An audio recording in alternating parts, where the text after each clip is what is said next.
Welcome to Raveled Tech. In today's video, I will be taking you through how to upgrade your older Windows version to Windows 11. Now, let's dive in.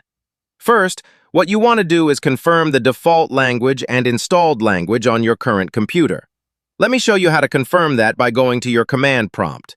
Search for CMD on the taskbar, then click Run as Administrator. It will take you to the command interface. Now, input the command dism /online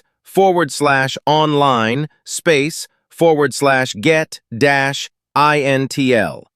You should now see the default language and installed language. You can now go ahead and download the Windows 11 ISO file onto your computer. I already have it downloaded on my computer. I will be leaving the download link and other necessary details in the description below. Right-click on the ISO file. Select Mount. If the Mount option is not available, choose Extract. I have already extracted mine. That is why it is showing like this. I will extract it again so you can see how it appears. For mine, I will use Mount. This will create a virtual disk drive. Open the mounted drive. Copy all the files.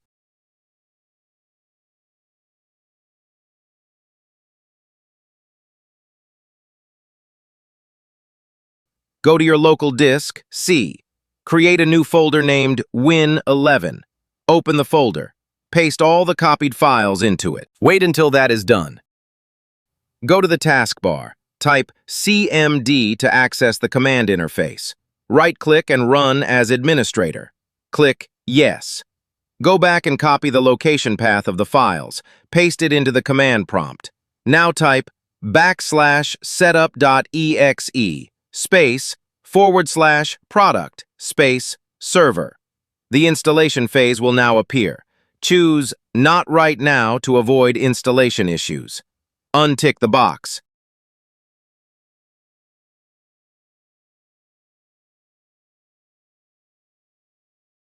Click Next to continue.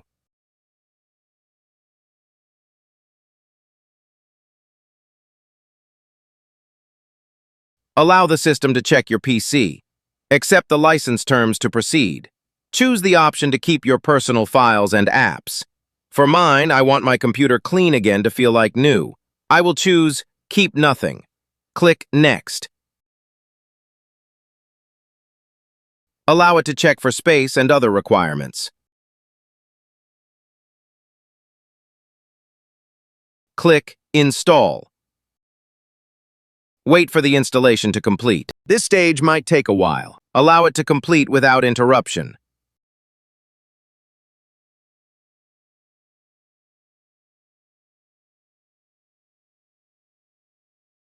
At this stage, your PC will restart. Once it powers back on, it should load into Windows 11. And once the installation is finished. If it fails to load into Windows 11, it means TPM 2.0 may not be enabled. You will need to enable TPM 2.0 on your PC. Check the video on your screen to learn how to confirm if your PC supports TPM 2.0. Follow the steps in that video to turn it on. Once enabled, repeat the installation process. If this video helped you, give it a thumbs up. Subscribe to the channel for more tech tutorials like this. Turn on notifications so you don't miss any updates. Drop your questions in the comment section below. See you in the next one.